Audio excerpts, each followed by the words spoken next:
सुप्रभात प्यारे बच्चों। हिंदी साहित्य के अंतर्गत इसकी पहले की कक्षा में हमने माता पिता की सेवा नामक पाठ का अध्ययन किया था, जिसमें हमने श्रवण कुमार के बारे में जाना था, किस प्रकार श्रवण कुमार अपनी माता पिता की सेवा करते थे।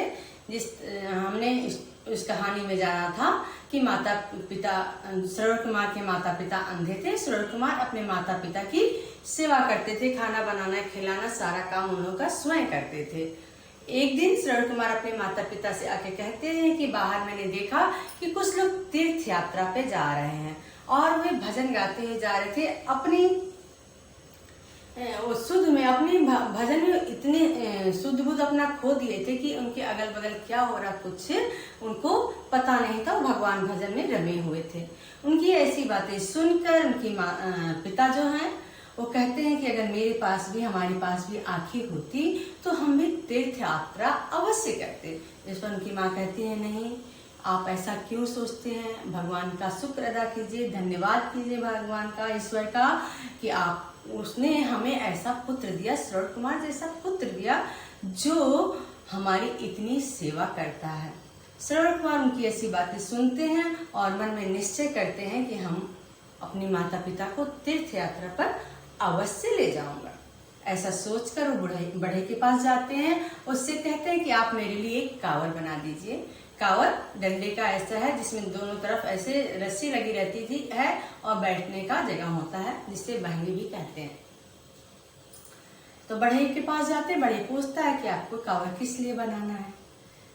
तो बताते हैं कि हमें अपने माता पिता को तीर्थ यात्रा कराना जाना है। तो कहता है कि आप इतना कठिन काम कैसे कर सकते हैं? करना आसान नहीं है, बहुत ही कठिन काम है। तो कहते हैं चाहे कुछ भी हो, मैं अपने माता पिता की सेवा करूंगा, मैं अपने माता पिता को तीर्थ यात्रा अवश्य कराऊंगा, आप बस मुझे बनाकर दे दीजिए। तो बढ़ई उनकी बात सुनता है, उनका दृढ़ निश्चय सुनता है कि चाहे कितने भी कठिन रास्ते हों, कितने भी दुर्गम रास्ते हों, वो अवश्य करेंगे। तो उनको बढ़ई बनाने के लिए तैयार हो जाता है।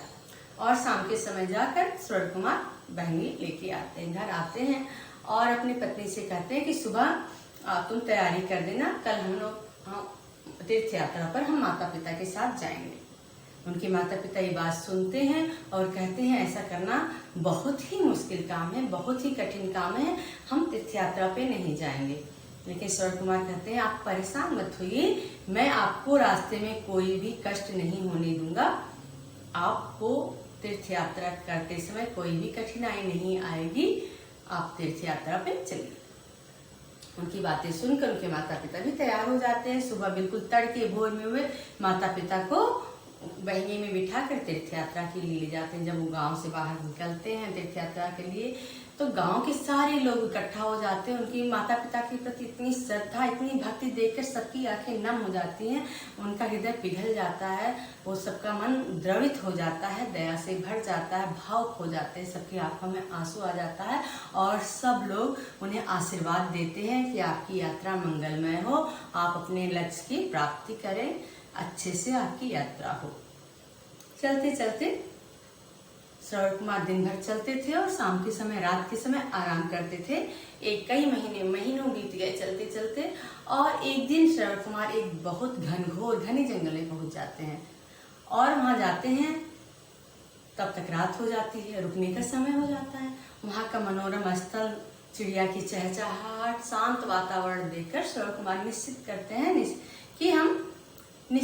कि हम यहीं रुकेंगे, आज की रात हम यहीं बिताएंगे। और वहाँ वो लोग लेट जाते हैं। कुछ समय पश्चात, कुछ समय बीतता है, रात का समय रहता है। उनके पिताजी कहते हैं कि मुझे प्यास लगी है, पानी पिला दो। श्रवण कुमार उठते हैं और बर्तन में देखते हैं कि पानी है कि नहीं। उस बर्तन में पानी नहीं रहता तो अपने पिताजी से कहते हैं आप थोड़ी देर इंतजार कीजिए, मैं पानी लेकर आता हूँ। तो उनके पिताजी और माताजी दोनों बोलते हैं कि आप इतनी रात में बाहर मत जाओ, घनघोर जंगल है, घना अंधेरा है, कोई जानवर आ सकता है, ऐसी आशंका से उनको मना करते हैं। लेकिन श्रवण कुमार कहते हैं कि आप परेशान मत होइए, मैं अभी पानी लेकर आता हूँ। और वो बर्तन लेके पानी के लिए चले जाते हैं। पानी की तलाश में वो बढ़ते हैं और कुछ दूरी जाने पर उन्हें एक नदी दिखाई देती है जिसमें वो पानी भरते हैं। उसी समय अयोध्या के राजा दशरथ वन में शिकार करने आए रहते हैं और वो शब्द भेदी बाण लेकर शिकार करने आए रहते हैं। शब्द भेदी बाण होता है जो आवाज पे जाके वहां छोड़ने पे, जिस आवाज पे उसको छोड़ा जाता है वहां जाकर वो उसको लग जाता है। शब्द को पकड़ के वो जाके सामने वो व्यक्ति हो या ना हो, कितनी भी दूर हो, कुछ भी हो, लेकिन वो उस आवाज को पकड़ के वहां पहुंच जाता है। तो उसी समय राजा दशरथ वहां शिकार खेलने आए रहते हैं और वे सोचते हैं कि इतनी रात को कोई पशु, कोई जानवर वहां पानी पीने आया है और वे पानी की गड़गड़ की आवाज सुनकर वो बाढ़ चला देते हैं। किंतु वहां तो श्रवण कुमार रहते हैं। श्रवण कुमार पानी भरते रहते हैं और तीर जाके श्रवण कुमार के सीने में लग जाता है और उनके मुंह से तेज से आवाज, आह की आवाज निकलती है, चीख निकलती है। तब जब राजा दशरथ सुनते हैं, अरे ये तो किसी इंसान की आवाज है, वो तुरंत दौड़े दौड़े वहां आते हैं, भागे भागे आते हैं और देखते हैं एक सुंदर नौजवान, नई उम्र का लड़का जो है वहां गिरा पड़ा है। वो कहते हैं, अरे मुझे माफ कर दो, मैं तो समझा था कि कोई जानवर यहाँ पानी पीने आया, मैंने उसे मारा, तुम्हें मैंने नहीं मारा, तुम्हें लग गया। तो श्रवण कुमार उस समय उनसे कहते हैं कि आप मेरी चिंता मत कीजिए। वो अपने बारे में बताते हैं कि मेरे माता पिता अंधे हैं और मैं उनको तीर्थ यात्रा कराने जा रहा हूँ, वहाँ मैं उनको प्यास लगी है, उनको पानी देने के लिए मैं यहाँ आया था। आप जितनी जल्दी उसके जाइए और मेरे माता पिता को पानी पिला दीजिए। ऐसा कहने के बाद उनके प्राण खेल उड़ जाते हैं, यानी उनकी मृत्यु हो जाती है। अब राजा दशरथ क्या करे, एक हाथ में पानी भरते हैं, उन्हें बहुत ज्यादा पछतावा होता है, फिर भी पश्चाताप के बाद भी अब क्या करना, घटना तो घट गई है, दुर्घटना हो गई, उसको बदल नहीं सकते थे। वे उन्हें ढांढस बताते हैं और वो पानी भरते हैं और श्रवण कुमार के शव को कंधे पे रखते हैं और उनके माता पिता के पास जाते हैं और उनको पानी पीने के लिए बर्तन देते हैं। लेकिन उनके पिताजी कहते हैं, बेटा तुम कुछ बोल क्यों नहीं रहे हो? तो कहते हैं कि कुछ नहीं बोलते हैं, सोचते हैं कि बोलेंगे तो आवाज तो पकड़ ही लेंगे, इसलिए वो कुछ बोलते नहीं है। और फिर उनकी माताजी भी कहती है कि बेटा तुम कुछ बोलो, अगर तुम कुछ नहीं बोलोगे तो हम लोग पानी नहीं पिएंगे, जब तक तुम मुंह से कुछ बोलोगे नहीं हम दोनों पानी नहीं पिएंगे। थक हार को राजा दशरथ को बोलना पड़ता और बताना पड़ता है, सारी घटना बताते हैं कि किस तरह श्रवण कुमार को तीर लग गया है और उनकी मृत्यु हो गई है, मैं पानी लेकर आया हूँ, आप चिंता मत करिए, जिस प्रकार श्रवण कुमार आपकी सेवा करते थे उसी तरह मैं आप लोगों की सेवा करूंगा, मैं अपना पूरा जीवन आपकी सेवा में लगा दूंगा। उनको ढांढस बताते हैं, सांत्वना देते हैं और उनसे कहते हैं मैं आपकी देखभाल करूंगा।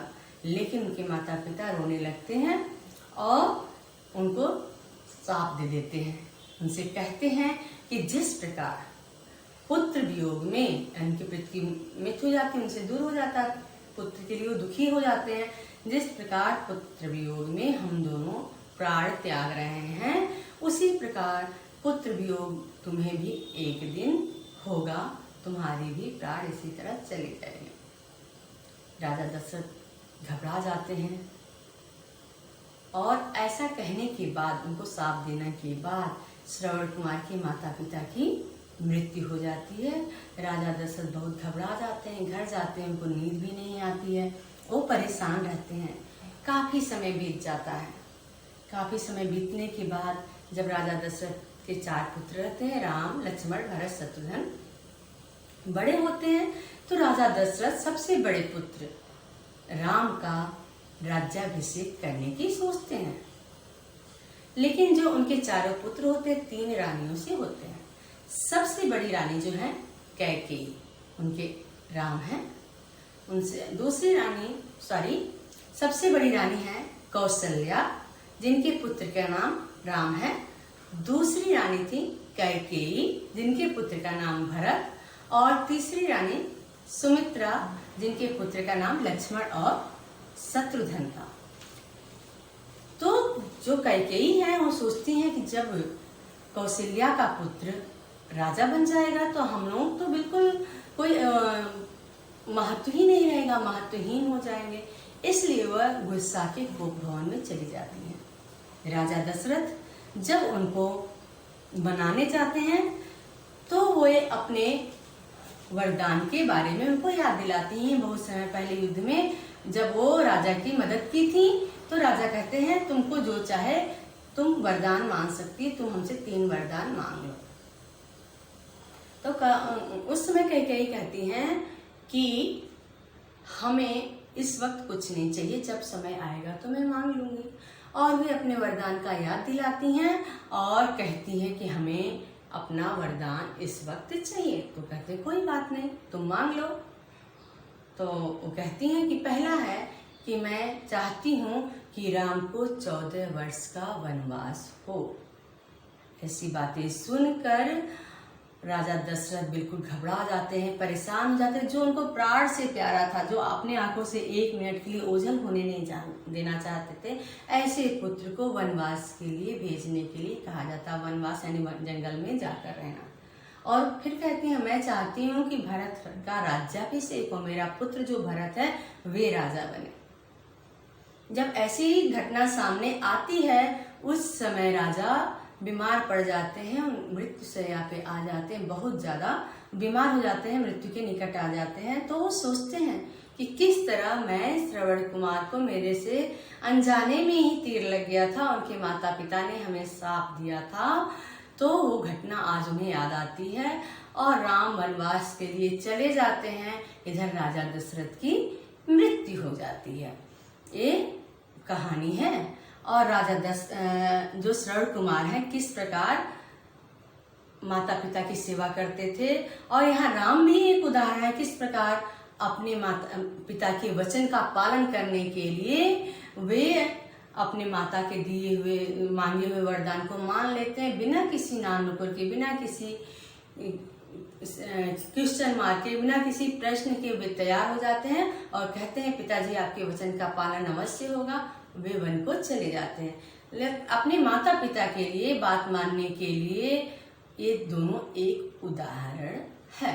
इस तरह हमने श्रवण कुमार की कहानी जाना कि माता पिता की सेवा कैसे करनी चाहिए। बच्चों हमें भी अपने माता पिता की बातों को मानना चाहिए, समझना चाहिए। माता पिता कहते हैं ये काम करो, वो काम मत करो, आपको यहाँ जाना है, ऐसे रहना है, ऐसे पढ़ना है, ऐसे खाना, उन सारी बातों का कुछ मतलब होता है, वो आपके लिए अच्छा होता है। सुबह उठिए, समय से नाश्ता कीजिए, अच्छी डाइट लीजिए, बाहर मत जाइए, धूप में मत जाइए, पढ़ाई समय से कीजिए, ये सारी बातें आपके लिए ही होता है। लेकिन आप क्या करते हैं, माता पिता की बातों को नहीं मानते हैं।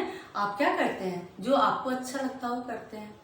आप मानते भी हैं तो माता पिता के डर से मानते हैं। आपको स्वयं इच्छा होनी चाहिए कि मुझे जो मेरे माता पिता चाहते हैं वे मुझे करना ही करना है, खुद से करना है, किसी के कहने पे नहीं करना है।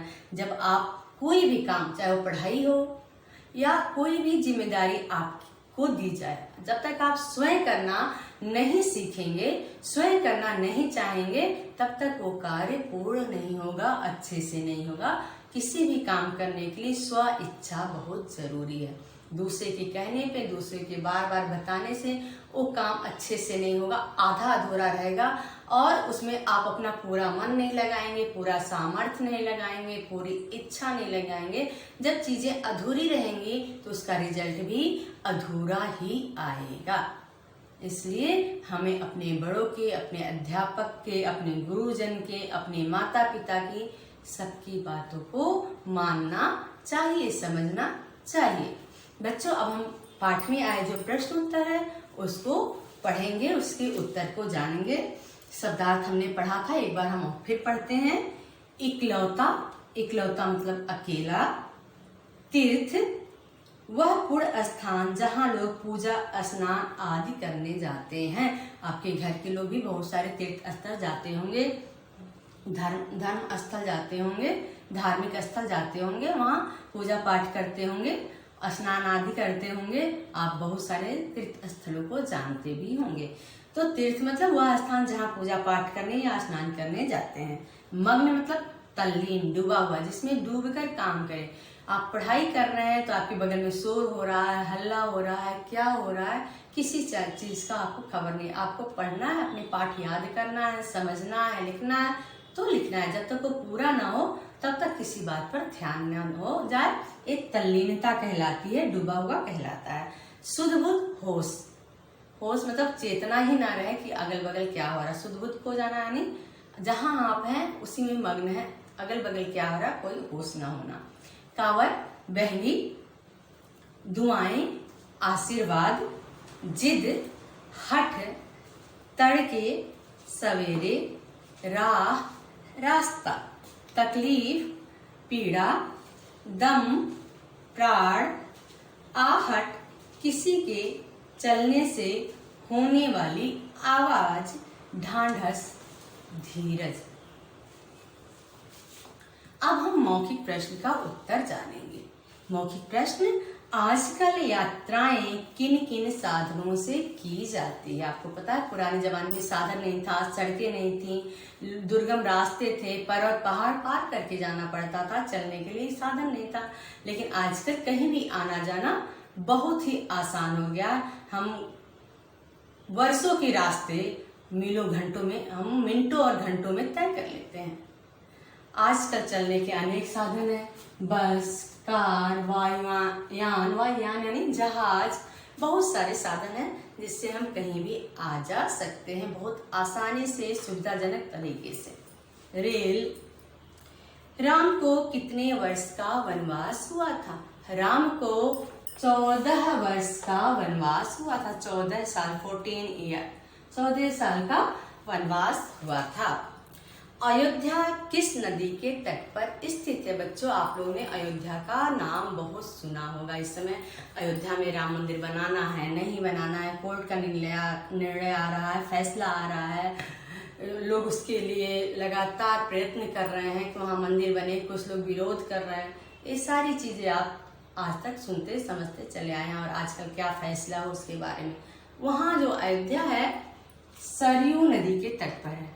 वहां बहने वाली जो नदी है उसका नाम है सरयू। देश के 2 प्रमुख तीर्थ स्थलों के नाम बताइए, जहां हम पूजा पाठ करने जाते हैं, नहाने जाते हैं, पुण्य कमाने जाते हैं। बहुत सारे नाम हैं। यहाँ मैंने 2 नाम लिखा है, हरिद्वार और वृंदावन। हरिद्वार और वृंदावन। आगे प्रश्न है, समझिए और लिखिए। इसके पहले भी जो मैंने आपकी क्लास लिए थे, पाठ पढ़ाया था पिछली कक्षा में, जो मैंने पाठ 2 पढ़ाया था उसमें बताया था कि किस तरह जोड़कर लिखा जाता है, और आपको क्वेश्चन आंसर को लिख के दिया था, उसमें सारे एक्सरसाइज लिख के दिए थे, आपने किया होगा। एक बार पुनः यहाँ मैं मौखिक रूप से बता देती हूँ।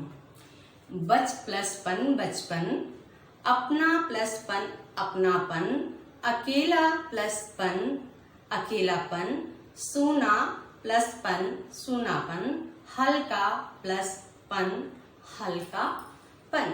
बच्चे, पन जो है अपने आप में पूर्ण नहीं, कोई मीनिंगपूर्ण नहीं है, लेकिन एक मूल शब्द के साथ जुड़कर अर्थपूर्ण हो गया है।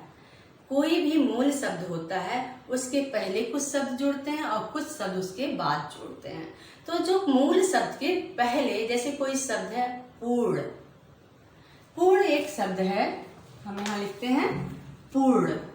पूर्ण मतलब पूरा। अब इसके हम आगे जोड़ देते हैं अपूर्ण मतलब अधूरा। ये आपका उपसर्ग है, ये आपका उपसर्ग है।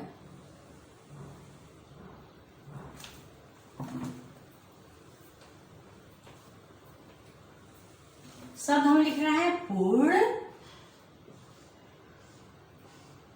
पूर्ण मतलब पूरा। इसके आगे हम जोड़ देंगे तो अपूर्ण, अपूर्ण, अ आगे जो जुड़ा है तो इसको उपसर्ग बोलते हैं।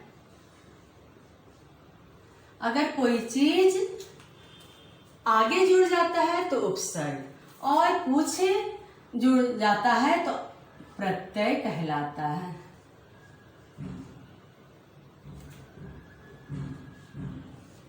इसी तरह तरह इसमें जितने भी शब्द आए हैं उसमें पीछे पन शब्द जुड़ा है, तो पीछे पन शब्द जुड़ा है तो प्रत्यय कहलाएगा। उपसर्ग आगे जुड़ता है और प्रत्यय पीछे जुड़ता है।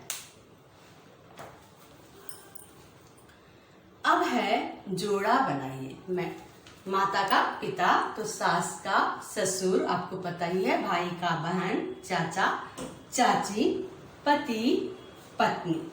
विपरीत अपोजिट वर्ड लिखना है। रात का दिन, पाप का पूर्ण, धरती का आकाश, वियोग का संयोग, साप का आशीर्वाद। आगे का शब्द है समान अर्थ वाले शब्द लिखिए।